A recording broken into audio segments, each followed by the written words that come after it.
Welcome viewers. அது சரியா March 6, 2008 Kerala மாநிலம் காயங்குளம். மணி அப்போ சரியா 9 நெருங்கிட்டு இருந்துச்சு. அந்த ஊரில் இருக்கிற மக்கள் எல்லாருமே அந்த ஊரில் இருக்கிற ஒரு ஆலமரத்துக்கிட்ட அவசரமாக ஊர் கூட்டம் நடந்துட்டு இருந்துச்சு.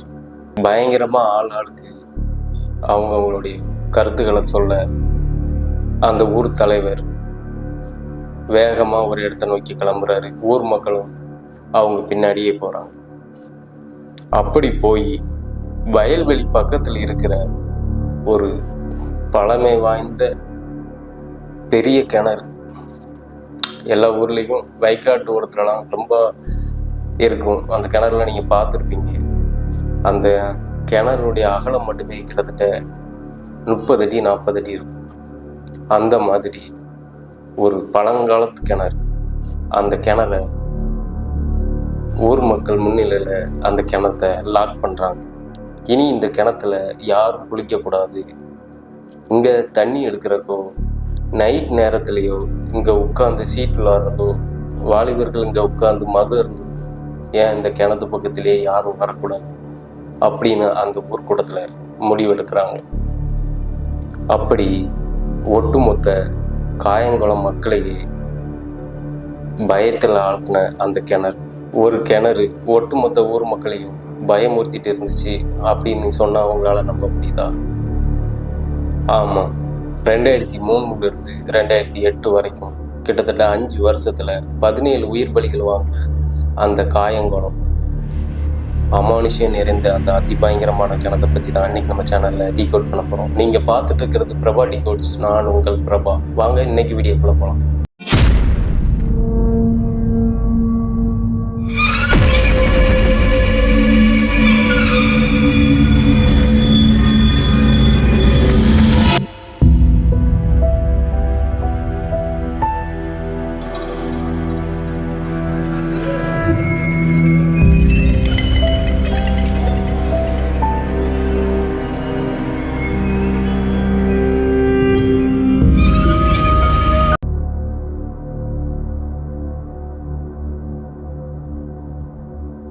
கேரள மாநிலம் காயங்குளம் கேரளாவில் இருக்கிற பிளேஸ்லேயே பெஸ்ட் பிளேஸ்ன்னு சொல்லலாம்.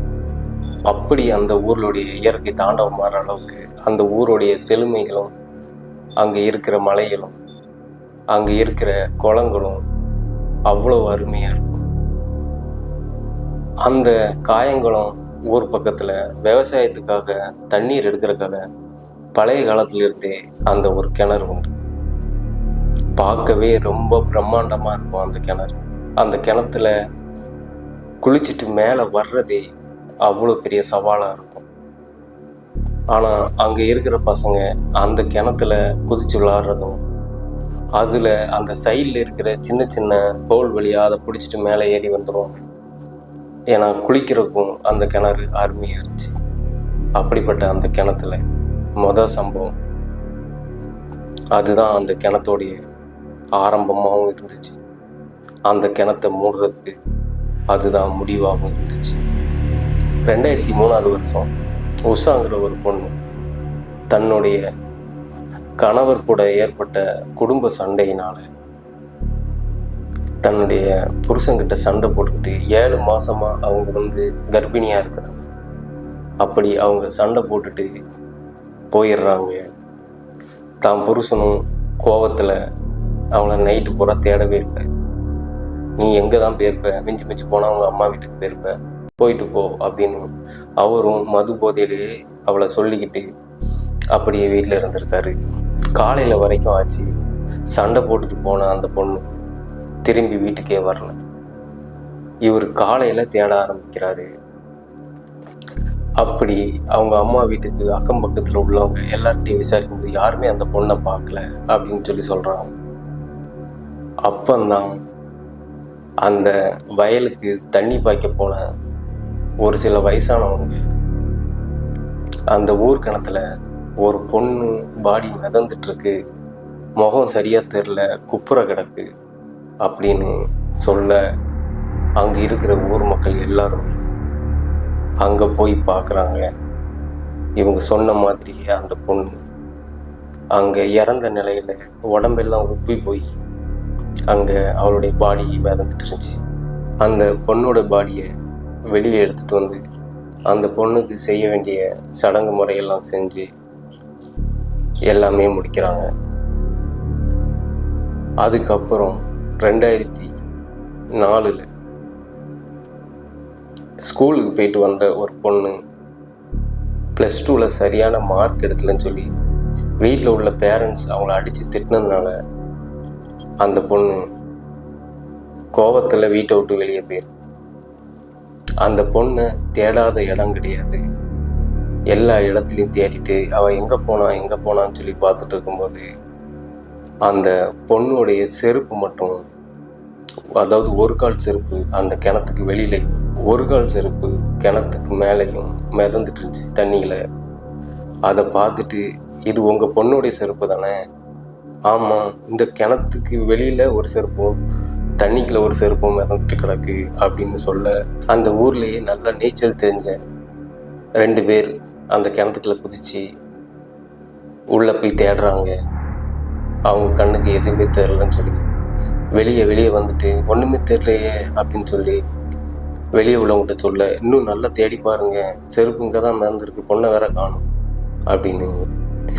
சரி, நாங்கள் இன்னும் ஆழமாக போய் தேடி பார்க்குறோம் அப்படின்னு கிணத்தோடைய அடிப்பாகம் வரைக்கும் போய் செக் பண்ணி பார்க்குறாங்க.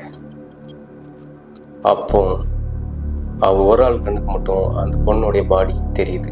ஆமாம், பொண்ணுடைய பாடி அடியில் தான் கிடக்கு.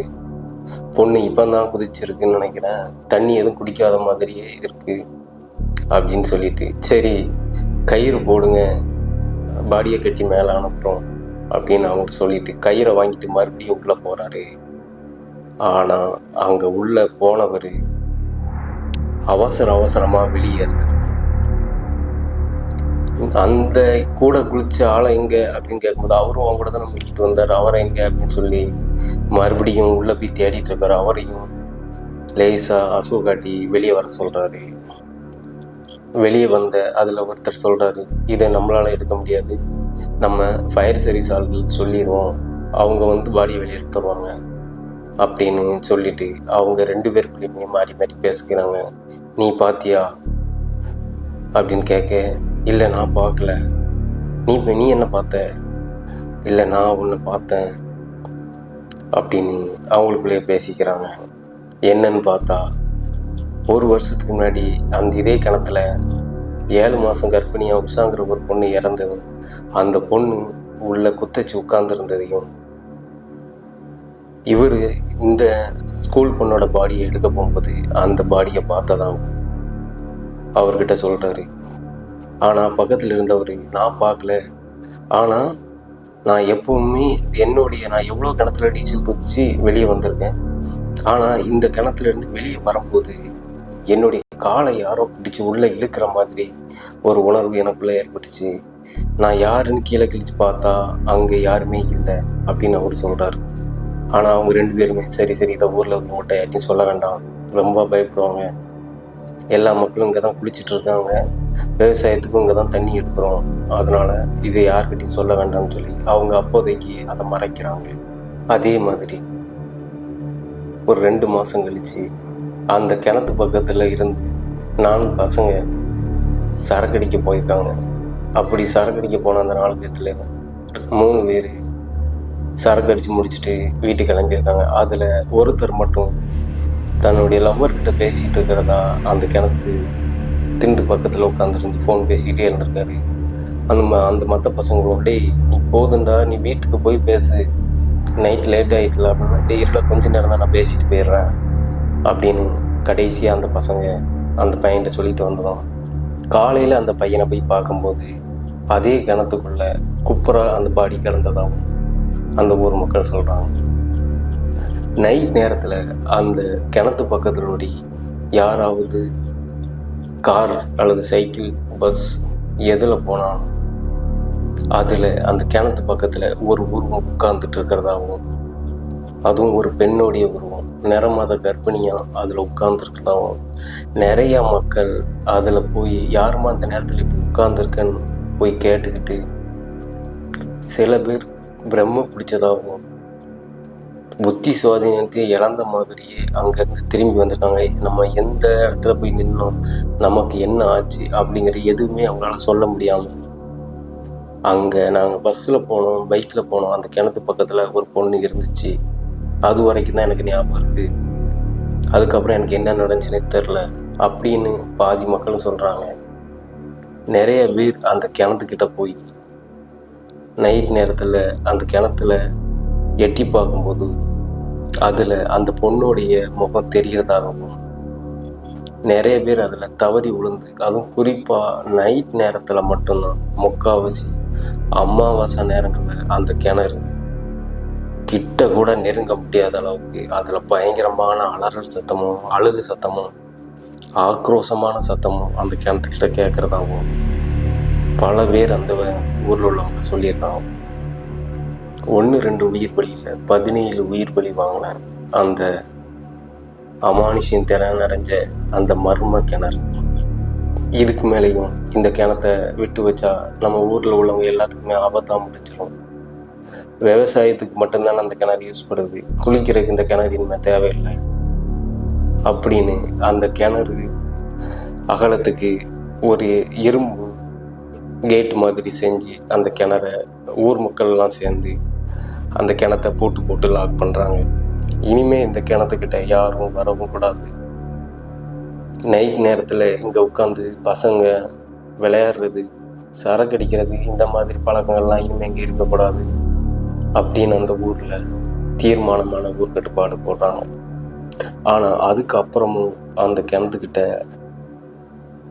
நைட் நேரத்தில் ஒரு விதமான சவுண்டு இன்னும் வரைக்கும் அந்த கிணத்துக்கிட்ட கேட்டுட்ருக்கு அப்படின்னு அதில் ஒரு சில பூஜைகளும் இடையில நடந்துருக்கு. குறிப்பாக அமாவாசை நேரங்களில் அந்த கிணத்து பக்கத்தில் இன்னும் வரைக்கும் அந்த ஊர் மக்கள் யாருமே போகவே மாட்டாங்களாம். ஏன்னா அப்படி அதிபயங்கரமான அந்த பேய் கிணறு ஒட்டுமொத்த காயங்குளம் மக்களையுமே அதிர்ச்சிக்கு உள்ளாக்குன அந்த கிணறு. Thank you friends. இந்த வீடியோ பிடிச்சிருந்துச்சுன்னா ஒரு லைக் பண்ணுங்கள், ஒரு சப்ஸ்கிரைப் பண்ணுங்கள். நீங்கள் பண்ணுற ஒவ்வொரு லைக்கும் ஒவ்வொரு சப்ஸ்கிரைபும் எனக்கு மோட்டிவேட்டாக இருக்கும் நான் அடுத்தடுத்த வீடியோ மேக் பண்ணுறது. பாய் ஃப்ரெண்ட்.